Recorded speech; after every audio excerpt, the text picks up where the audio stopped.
Welcome back to the War Room, Monday, June the 8th, the year of our Lord 2020. I'm Raheem Kassam, filling in here in studio on Capitol Hill for Stephen K. Bannon. Actually, a beautiful day here on Capitol Hill after a hot and sweaty weekend and a weekend of chaos all around the Western world, from London to Paris to Washington, D.C. and New York City. It is episode 219 of War Room Pandemic on americasvoice.news.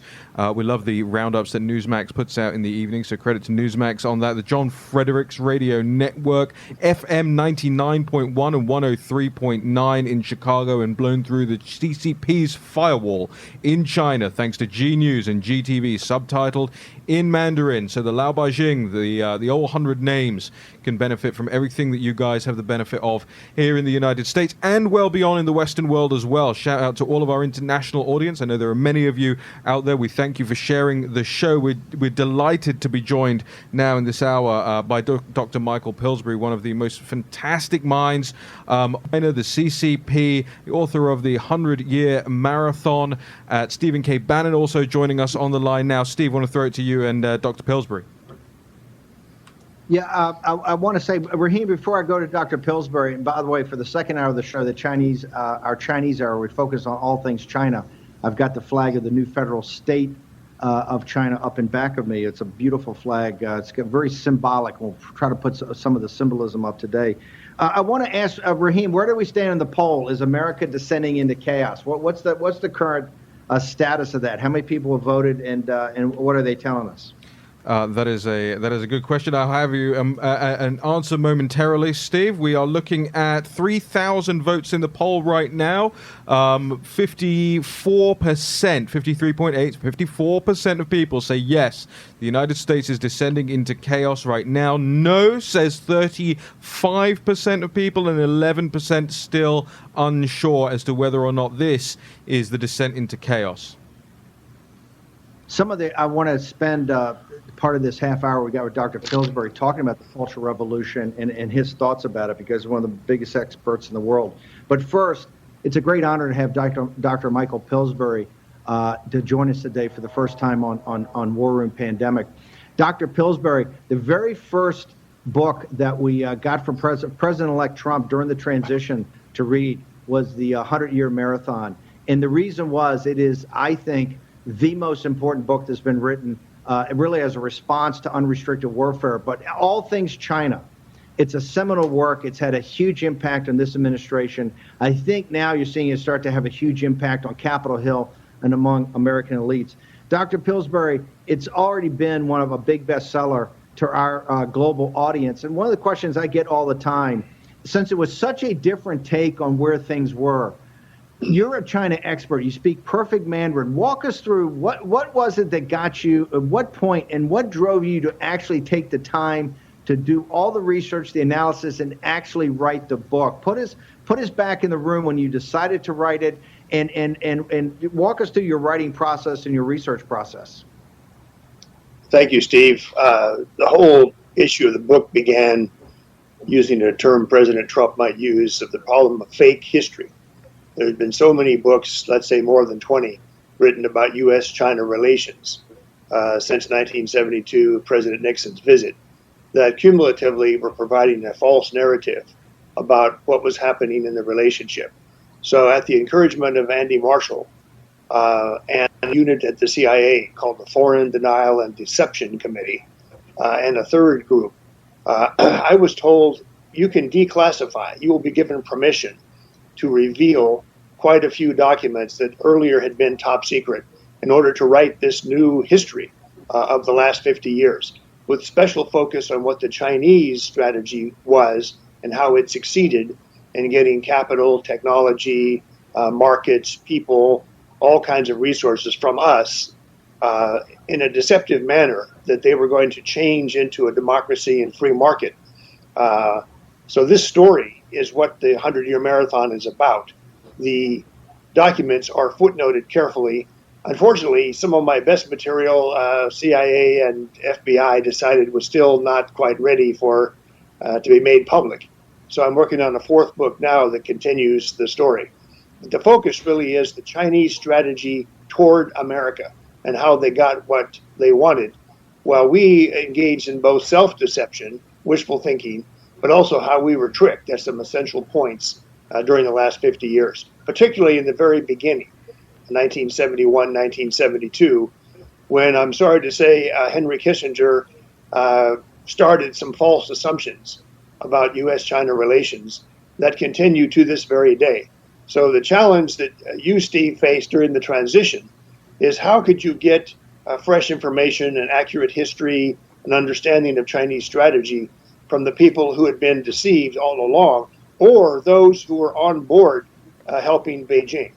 So the transition story in 2016 is not covered in this book, but that was when I think President Donald J. Trump was bringing his own ideas from 20 years of watching China and writing about China in two books, one in 2000 and one in 2015.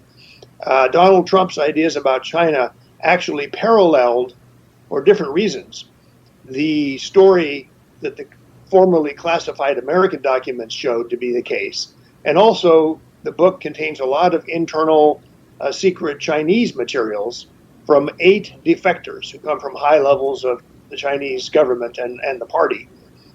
So Donald Trump, on his own path, then when he arrived at the transition and his inauguration, he had to turn to the deep state to implement his own ideas. And I think what you and I found out in the first 6 months or so of the administration was the deep state was committed to maintaining continuity and the same kind of relationship with China that we'd had all along over the 50 years. One symbol of that, Steve, is the size and the duties of the American embassy in Beijing. It's our largest embassy. It has 2,300 officials. It carries out more than 100 agreements we have with China to assist China in their economic growth, their aircraft manufacturing, their scientific laboratories, including the laboratory in Wuhan, which we were funding. So the story of the book is how we got into this disaster over 50 years, where essentially we and the Chinese are deeply embedded, but they are essentially driving the train or managing the relationship. And we are only discovering slowly, piece by piece, all these projects. The 2,300 people in our embassy in Beijing actually include, Steve, about 50 government agencies and departments. The embassy website even acknowledges this. And these 50 agencies and departments representatives conduct these assistance programs with China. We're inviting them, for example, to be involved in our $1 trillion infrastructure. So the largest company in the world is the Chinese state engineering company. They are going to bid on the American infrastructure. As you've had Roger Robinson on, you know the story of the pension fund going to the South China Sea dredging subsidiary of this same company. In the military area, we've transferred a great deal of technology and know-how to the Chinese military. It's a very sad story of our being taken advantage of by the Chinese, while they told us that they were poor, they were going to collapse, they would never amount to anything. So a lot of our assumptions in the beginning, Steve, were based on assuming China would be only about 10% of our GDP and would never grow at a rate faster than we would. Now we face, as Vice President Pence has said now in 2 speeches, we face a China that's almost as strong as we are, that while we wrote books, various China experts wrote books, the most famous being The Coming Collapse of China, that China was going to either collapse or stay weak. During that whole process, they grew often 5 times faster than America. And now they stand at the point coming out of the coronavirus crisis where they could emerge in a couple of years as the #1 economic power in the world. That's kind of the story of the 100-Year Marathon book.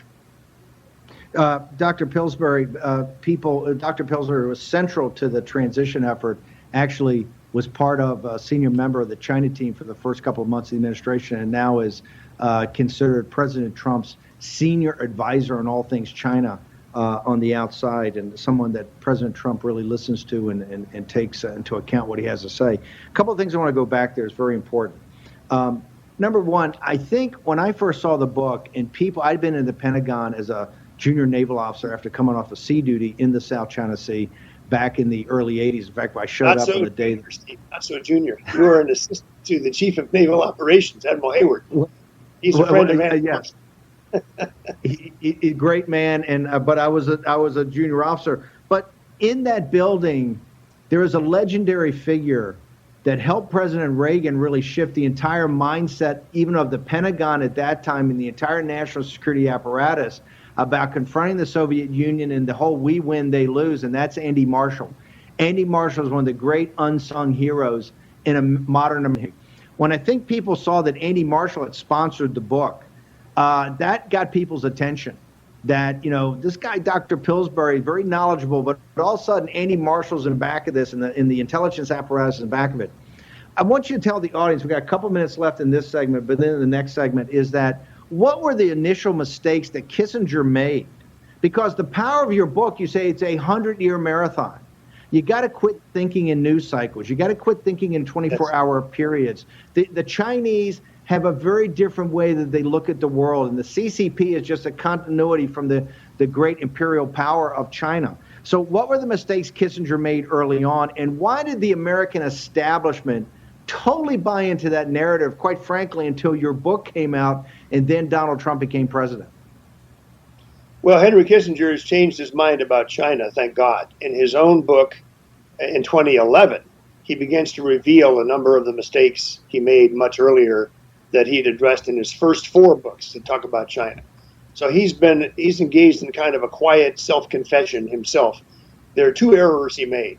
The first was to think that the Chinese are sort of like a European geopolitical power, that they have Western-style strategic thinking, and that we can understand them without seeing them as exceptional or thinking about strategy differently than we do. In 100-Year Marathon, I bring this out in great detail from the Chinese own writings. Dr. Kissinger evolved. He says he spent 8 years off and on working on this book, and he now advocates that China's thinking about concepts like sure, which is close to momentum, and especially deception and the use of force for psychological reasons.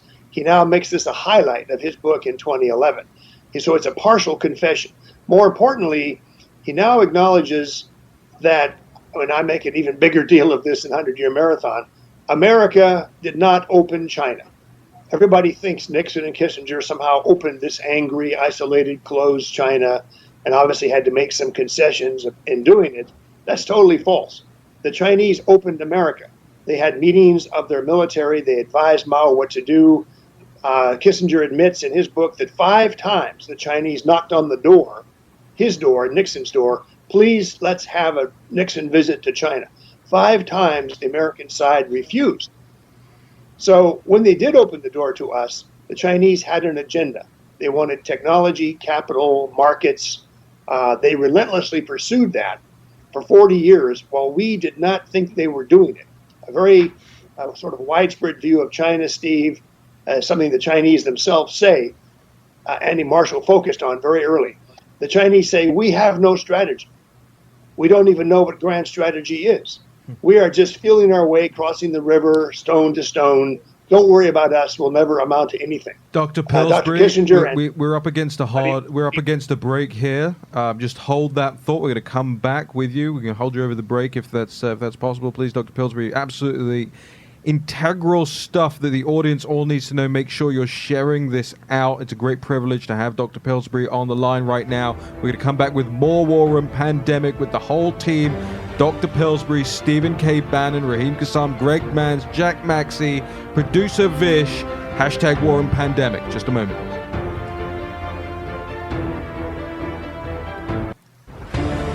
War Room Pandemic with Stephen K. Bannon. The epidemic is a demon, and we cannot let this demon hide. War Room Pandemic. Here's your host, Stephen K. Bannon. Welcome back. You're in the War Room. From all over the Western world right now, Stephen K. Bannon, Jack Maxey, Raheem Kassam, Greg Mans, and Dr. Michael Pillsbury. Steve. Yeah, I want all the hashtag War Room Pandemic community to jump in here, tell us questions you would like to have Dr. Pillsbury answer. If we can't get to those questions, we'll certainly get to Dr. Pillsbury after this. Dr. Pillsbury, the book 100-Year Marathon has changed the way America thinks, and the American Congress and Defense Department. our entire apparatus thinks about China. You walked through the secret strategy they had, and you were a partner of Andy Marshall, one of the great patriots of the 20th century. For our audience, and we got it up on the screen now. It's one of our audience favorites. Anybody that hasn't read it should go out and read it.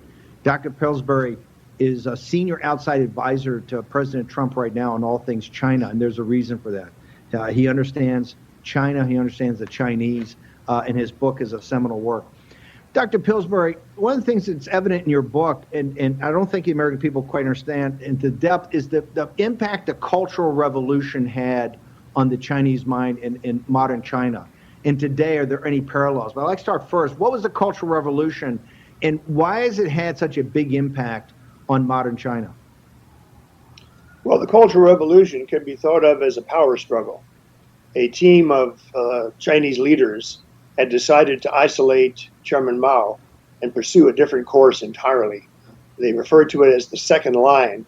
Mao was isolated, not shown key documents. He was still on the surface the leader of China, but he was being squeezed out. His character for that was to mobilize first students and eventually elements of the army all around China to preserve his own power, to place his enemies under house arrest, have them executed, or have them sent out to the countryside for 10 years. That's what happened to Xi Jinping. His father was one of these victims. He was in the top 15 leaders of China, Xi Jinping's father. But because of the punishment, Xi Jinping spent 10 years, as he likes to tell it in his own speeches, he spent 10 years shoveling manure in a small village until he got himself into China's best university by mobilizing the local peasants. So this traumatized China. It was an attack on everything old. There was something called the Four Olds. Everybody was told Confucius is bad, ancient Chinese culture is bad, ancient Chinese strategy is bad, close all the universities of China for 10 years. The economy was a zero or a minus growth during this decade, Steve. So the lesson Xi Jinping drew from that, A, we never want to have it again. The top leader needs to have all the power himself. And B, let's look at ancient strategy. Let's look at the warring states, see what we can derive to deal with the Americans. And finally, let's revive Confucius. Let's use Confucius as our goal and our symbol of legitimacy, not Marx and Lenin anymore. It had an enormous impact. Today, you're seeing, this morning we wake up and the statue of Lincoln in Parliament Square, of Churchill, of Mahatma Gandhi, all these have been defaced. Do you see any parallels at all? We had Jack Maxey in the War Room talk about the struggle sessions and neo-Maoists. Do you see any parallels at all on the Cultural Revolution and the Red Guards in the 60s and what you're seeing going on today, particularly with Antifa and some of these anarchist groups? Do you see any parallels at all of kind of a new Red Guard? What I'm describing to you, Steve, is how the Chinese see the Cultural Revolution. They see it as a negative model of chaos, poverty. All China's ambassadors were called home. Their embassies overseas were closed. So this is a lost 10 years. And one of China's most famous dissidents was involved in this.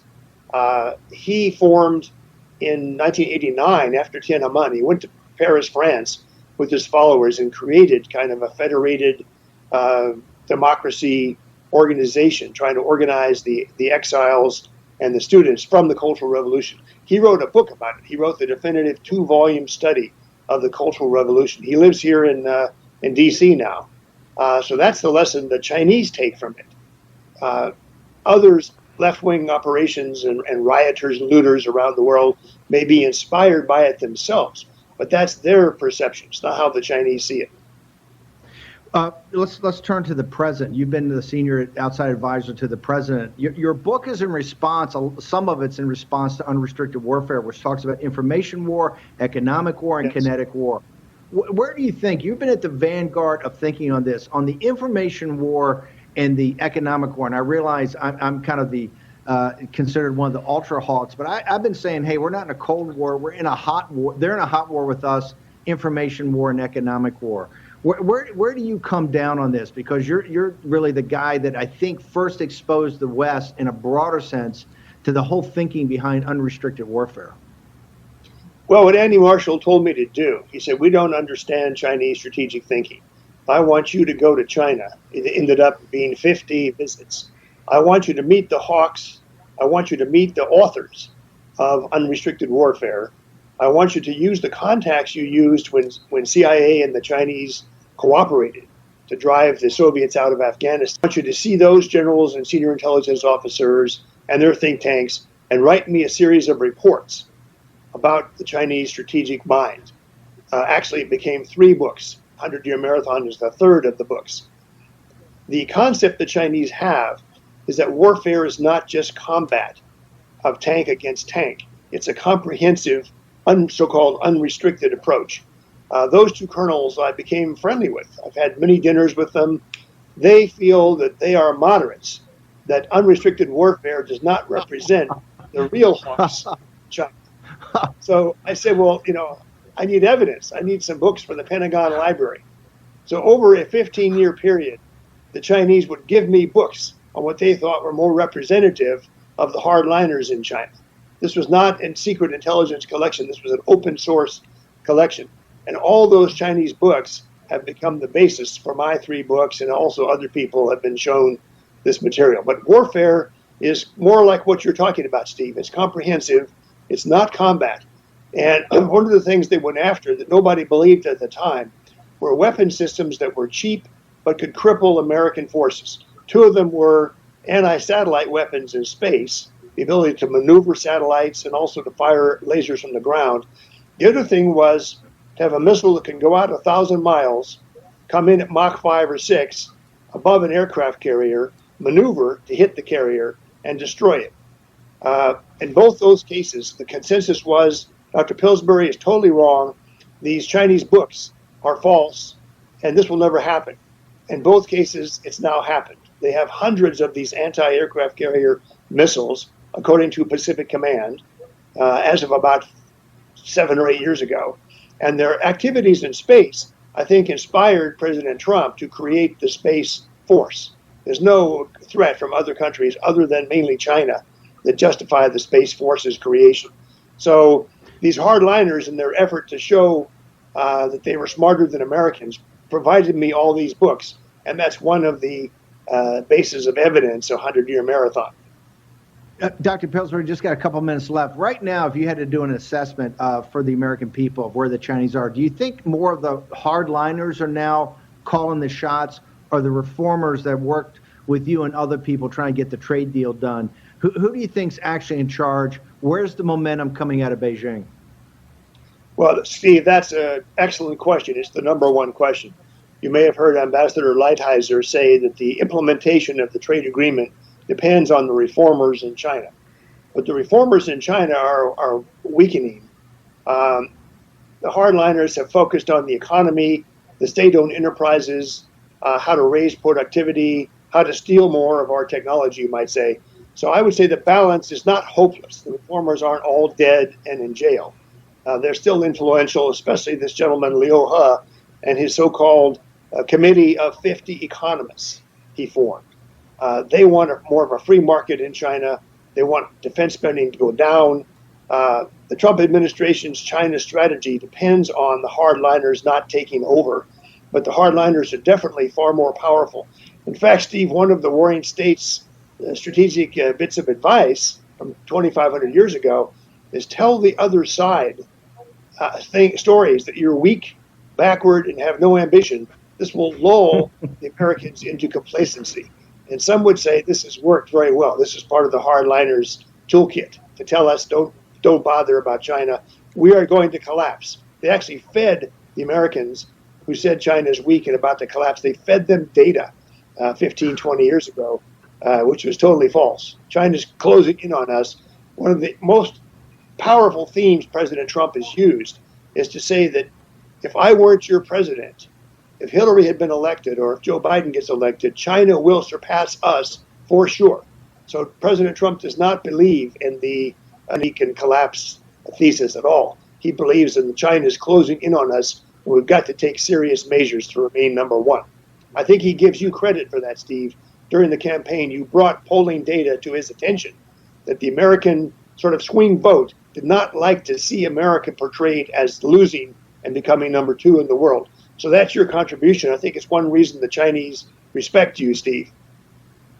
Well, Dr. Pillsbury, thank you for that. 30 seconds. I want to make some news here. Everybody asks me all the time, when's your next book coming out? What's the forecast for when the next Dr. Pillsbury book's going to hit the bookshelves? That's up to CIA and the FBI. They've got to expedite the security review. Oh, so it's written, so we can expect it maybe sometime this fall if it gets reviewed. Steve, this is a process of negotiation where they redact a lot, and you have the right of rebuttal, and the clock is ticking the whole time. So I've been out to the Nixon Library recently. There's some new materials, highly embarrassing to Dr. Kissinger, we about how much he was working. Gentlemen, we have to break. I hope to get this. Yeah. Dr. Pillsbury, thank you so much. Great honor. We got to jump to a commercial break. Great honor having War Room Pandemic will be back with more. Jack Maxey, Greg Mann, Stephen K. Bannon, Raheem Kassam, and more after these short messages.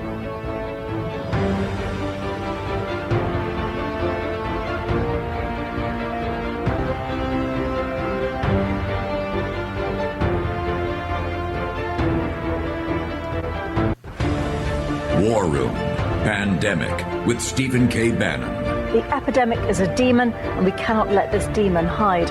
War Room Pandemic. Here's your host, Stephen K. Bannon. Welcome back to the War Room. Jack Maxey, Greg Mann, and Raheem Kassam. Stephen K. Bannon joining us down the line. Steve. NetSuite by Oracle. In turbulent times, you need a software package if you're an entrepreneur that actually supports and mitigates the risk of these times. That's NetSuite by Oracle. Remember, it's used by over 20,000 companies, and it's now on the platform that's the largest and most important platform for cloud computing. Raheem? Yeah, look, that was an incredible interview. We're obviously going to package that up as well after the show. Everything goes out for the audience in clips on Twitter, at War Room Pandemic, at War Room 2020. It's on our YouTube channel. We want you guys not just using that information for yourselves and to inform yourselves, but make sure you share it with your entire friends group, your family, everything. You know, it's such a great honor for Dr. Pillsbury to join us for 2 segments and really get into the deep dive on this stuff. There's so much out there right now. We've got the China Daily chief from Europe saying that, you know, what happens if China invites BLM and Antifa leaders to Beijing for a summit, you know, really trying to rub America's nose in it right now. There's so many aspects of all of this, and there's more on the pandemic side of things as well. Jack, there's a new study between this British professor and this Norwegian researcher, and there's also new news coming out about remdesivir and the supplies. Just walk us through really quickly the report that came out yesterday, because as I saw it, Forbes puts this report up, which was originally in NRK. This is the Norwegian, I believe it's the publicly funded Norwegian news channel, but it goes on to Forbes and sort of immediately drops off Forbes. It comes with a little editor's note in front of it that says this is no longer available, and then a couple of hours later it was back. What's going on here? Well, this is an interesting study that was done by a Norwegian scientist, Birger Sorensen, along with another British colleague. It was just published in the Quarterly Review of Biophysics. This is the study that Sir Richard Dearlove was referencing last week. And in actual fact, there's a study behind this study that we haven't seen yet that was done by the Norwegian military biosciences guys that they reference in the study. Now, what they say... Hang on. So this is the study that maybe we... Remember, last week we talked about Sir Richard Dearlove. This is the former head of MI6, one of the finest, if not, in my opinion, the finest intelligence service in the world. And Sir Richard Dearlove goes on the Telegraph podcast and says... Actually, President Trump is right about his stance on China. Oh, and by the way, this looks like it may have come from a lab. Well, the reason why Richard Dearlove says this, he's reading the study from these Norwegian scientists. It was published a day or two ago. It's called A Candidate Vaccine for COVID-19 Development from Analysis of its General Method of Action and Infectivity. Now, what makes this study a little bit difficult to understand why we're getting a news story out of it, this is a group of virologists explaining their approach to a vaccine, because essentially they're claiming that the other people are approaching this thing incorrectly. that they had predicted in the past that no one was going to come up with an HIV vaccine for similar reasons. This again is not because there's HIV in this COVID-19, but because of the way it's structured, the way that it has multiple ways they believe of infecting the cells. It's one of the reasons why that they think that they're starting to see all these other neurological problems, that it's actually going into other different organs. It actually is very capable of infecting the human body. Now, they stated very clearly that this was in some way manipulated at some point. They say that it is so much different than SARS-1. Its ability to latch onto the human cell is something that they've never seen in any of the other coronaviruses out there. One of the things this isn't, by the way, this isn't Zero Hedge, right? No. This isn't WorldNet Daily, right? This is NRK. This is a real study by real people. Right, and they say it is a matter of fact that there are unique inserts in the SARS-CoV-2 spike protein. Now, what's interesting is they don't go into this in detail. They describe it as the motivation for the way that they're approaching a vaccine because of this knowledge. But what they do reference, and I think this is what Sir Richard Dearlove referenced as well, is their thanks to the Norwegian military biosciences guys. So obviously there's something that is classified that is behind this, that was informing Sir Richard Dearlove, and to a certain extent is informing these scientists. So this is a story that has legs, and it's not going to stop. And I think one of the most... Go ahead, Hold Steve. it. Hang on. I want to go right back to the beginning of War and Pandemic. Jack Maxey, I think you and Dr. Hatfield went out. Before we just lost Jason. We lost Hatfield after about a week, right? He had to go to work to help the administration. The reason we got Dr. Hatfield, Stephen Hatfield, he's one of the great, understands these biological weapons. The India study, this goes back to the very beginning. The IIT, the India Institute of Technology, other people have been doing this and talking about this. The French Nobel Prize winner. Bill Gertz, I think, was on our very first episode and talked about this, and he got lit up by I think Greg Sargent or one of those guys over the thought police at the Washington Post was saying how Gertz was pushing conspiracy theory. This was fake news. This was all, these are conspiracy theory sites, et cetera. And remember, Zero Hedge got taken down off of Twitter. Guys, Right. check. I don't think the guys at Zero Hedge have ever been put back up on Twitter. Nope. From back in, I believe it was February, talking about the elements are coming together. And we first had Gertz on and had Dr. Hatfield talking about the IIT study. We were saying, hey, this is all developing. People are just getting the information now, but you've certainly got to pursue this line of inquiry. And this is it. Remember, I have said from the beginning, absent the investigation that shows whether it came from the laboratory because of an accident, absent the information that we need to see if it's part of a biological weapons program, we know in the chain of title and what the CCP did about hiding and lying about it, all the way from late December. Now, I believe there's a report up on ABC, Jack Maxey, is there not, to say there may actually be satellite information talking about Wuhan in mid to late December and traffic that it might have been, which would totally fall into line to what everybody has been trying to investigate. Yet the mainstream media will not cover this. The mainstream media won't talk about it.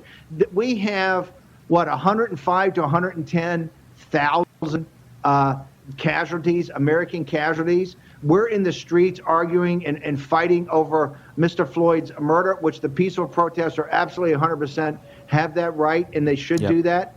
But we have 110,000 dead Americans because of the Chinese Communist Party. And every day you're seeing either Norwegian intelligence, the Norwegian military, MI6. Right. These are some of the finest in the world that are reinforcing the story that we and others are trying to tell. And yet you see Twitter or Facebook, all these other apparatuses that continue to try to shut this down. Yeah, and for the audience, I just want to make clear in the live chat and watching it right now, I'm not saying there's anything wrong with Zero Hedge or these guys. I'm saying that's the prevailing narrative from the left. And Steve says they got kicked off Twitter. That's why I'm saying this. I love Zero. We love Hedge. I think Zero Hedge. And Steve, just for the audience, I don't like all the guys they linked to. I don't like all the guys they linked to. Zero Hedge is one of the best news operations out there. They connect more dots than anybody. I'm not in favor of all of the links sometimes they have. But are they still off of Twitter? I think Jack Dorsey and the guys kicked them off back in February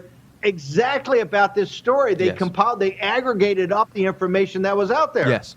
And let's see if they kick ABC off, because this morning ABC News pops a story, a long story, a detailed story about this, what they call a dramatic spike in auto traffic around major hospitals in Wuhan last fall. And they cite Dr. John Brownstein, the Harvard medical professor who led the research. It says Brownstein said the traffic increase also coincided with elevated queries on Chinese internet search for, quote, certain symptoms that would be later determined as closely associated with the novel coronavirus. And I want to read you Dr. Brownstein's quote. He says, something was happening in October. Clearly there was some level of social disruption taking place well before what was previously identified as the start of the novel coronavirus pandemic. And ABC actually has footage and shows of detail between 2018 and 2019 outside the Zhongjiang Hospital of Wuhan University. Jack. Listen, all these things indicate the same thing that we've known for a long time, that China has been lying about this from day one. I want to go back to Sorensen's study, too, because there's something that I didn't mention. All of this came about speculatively because of gain-of-function studies. And one of the things that he said, which I think is very interesting, they believe that this virus, when it was released or when it got out of the lab or when it got into the human species, this virus was already fully developed, i.e., there hasn't been this genetic mutation adapting this virus to the human being that they can find in the studies, i.e., it was fully adapted to a human target the moment it came out. So this implies, to a certain extent, that this thing was made on purpose to be able to do these certain things. And I think it's very important, and I apologize for having left that out of my my dialogue of a few moments ago. Okay, but yeah. I want to go back to one important thing. We talked in this show, and we told people, as we always try to do, we're not trying to get wrapped up in the news of the day. Yep. We're here to contextualize this, talk about narrative, and look over the other side of the mountain so that you can start to in your personal life, in your business life, in your community life, and just because you'd like to be ahead of the curve.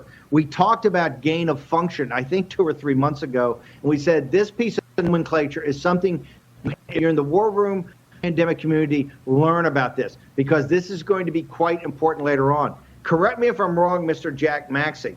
Was it not Dr. Anthony Fauci and Dr. Collins over at NIH, for some reason, and we still haven't gotten to the bottom of this, that changed they changed the whole U.S. government's attitude about gain of function experimentation and funding, I think in late 2018. Is that not correct? They did in 2017, and they broke it down in 2014 because of some experiments that were going on up in Wisconsin. Now, what's really frightening, and this tells you a little bit about the complicity of Western science in this disaster that occurred in China. For a long time, Western science has been somewhat suppressed, because, not suppressed, rationally so, because we have to look at the risks involved in the science as well as the benefits. Whereas in China, there are almost no controls. So many kind of cowboy scientists inside the West are encouraged to go run their experiments in China, where there's nobody who's going to say they can't do that. So the reality is, I think that poor practices inside China are the result of this. And also, these are poor practices that have, to a certain extent, been encouraged by scientists in the West wanting to hitch a ride on this kind of dark research. Steve, we got about 30 seconds left to the next break. Where do we want to go? Where are we? Tee us up for the next segment. I think in the next segment I want to talk about Peter Navarro, about these lost jobs from the riots, but I also want to it lost jobs to riots. I'm going to go back to what Pillsbury said and talk about the lost decade of China, the lost decade of what the Chinese people, and particularly all these patriots that want to go in front of the Statue of Liberty and get their freedom and liberty for their country. We'll talk to you about the Cultural Revolution and what it can mean here in the United States of America when we return. We'll be back. Stephen K. Bannon, Greg Manns, Jack Maxey, Raheem Kassam. Also want to thank all the production team so far. Been a great show. Knock on wood. We'll be right back with more War and Pandemic in just a moment.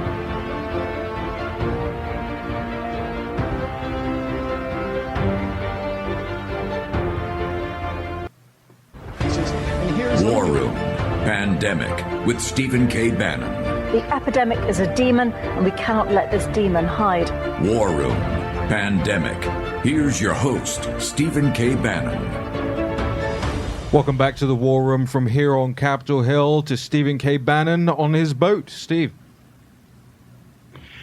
Whether you're a $1 million entrepreneur or $100 million business, you need NetSuite by Oracle. It's used by over 20,000 entrepreneurs. And of course, Oracle is the most significant platform in cloud computing. Look, as you know, every day from watching this show, we live in very uncertain times. This is a fourth turning. The key to being a successful entrepreneur is know how to mitigate your risk. If you want to mitigate your risk, get NetSuite by Oracle. The way you can find out more about this, go to netsuite.com/Bannon. You go right to the 7 action items that all entrepreneurs need to take right now for their business. You can go there. It's a fabulous site. It's up on the lead on our site. So go NetSuite by Oracle. Remember, if you haven't started a business, or if you have a small business, or you're up to $100 million revenue or beyond, you need NetSuite. Thanks, Raheem. Okay, where are we going to go here real quick? Because we've got about 6 minutes left on the show. We've got a lot of ground to cover. We got a few minutes left. Here's what I want to do. I want to connect some dots. What Pillsbury said about the Cultural Revolution, it was a lost decade for the Chinese. If you talk to any Chinese about the Cultural Revolution, what happened, this whole thing of collective guilt and the struggle sessions, and you're seeing that here in the United States play out in this neo-Maoist of what the Antifa movement's all about, the anarchy and the cultural Marxism. It's a lost decade for them.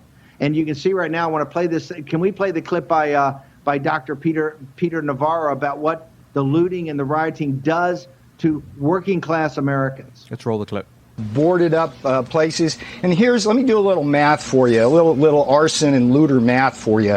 When you have an arsonist burn out a small business, that's 100 jobs that are destroyed, not just inside the enterprise, but along the supply chain. When you have a pack of animals go in and loot a big store, that's thousands of jobs. And if you add that up, Maria, in the math, over the 16 major metropolitan, the National Guard has had to be deployed.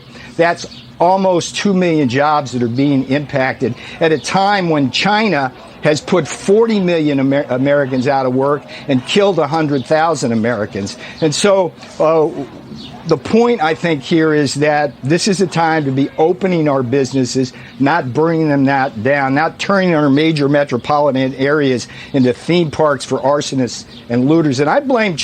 Wow. Steve, your reaction?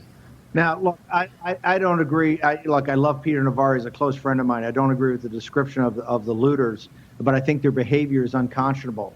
Their behavior is totally unconscionable. The key here is what it does to the small businessman and what it does to working class people that have those jobs. Remember, this looting and the rioting and the arson don't come with. It's just not a hit to the capitalists. It's just not a hit to the big stores. It's a hit to the small store owners are the guys that take the biggest hit. And we got to think about in this struggle, this is going to be a recovery, but it's going to go in fits and starts. And so this arson and this rioting, this gets back to defund the police. This gets about police-free areas and free zones or free cities and what it's going to mean for the small entrepreneurs who tries to come back from this virus. Now, Jack, I know you've got some very specific comments about this. Well, it's interesting. We saw them give us the virus because they knew they were going to take it on the chin. I agree with Sir Richard Dearlove that probably they decided if they were going to go down, we were going to go down with them. Now, as Dr. Pillsbury said, we can remember that the Cultural Revolution lost them a decade, which also hurt them. They're on their knees right now with the coronavirus.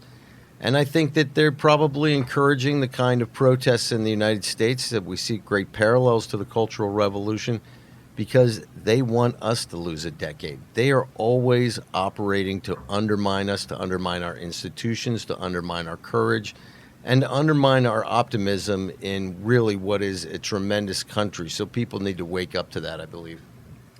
Steve, Raheem, that piece you brought up, the piece you brought up about them being invited to Beijing, BLM and Antifa, I think that would be very symbolic. I think it'd be very symbolic.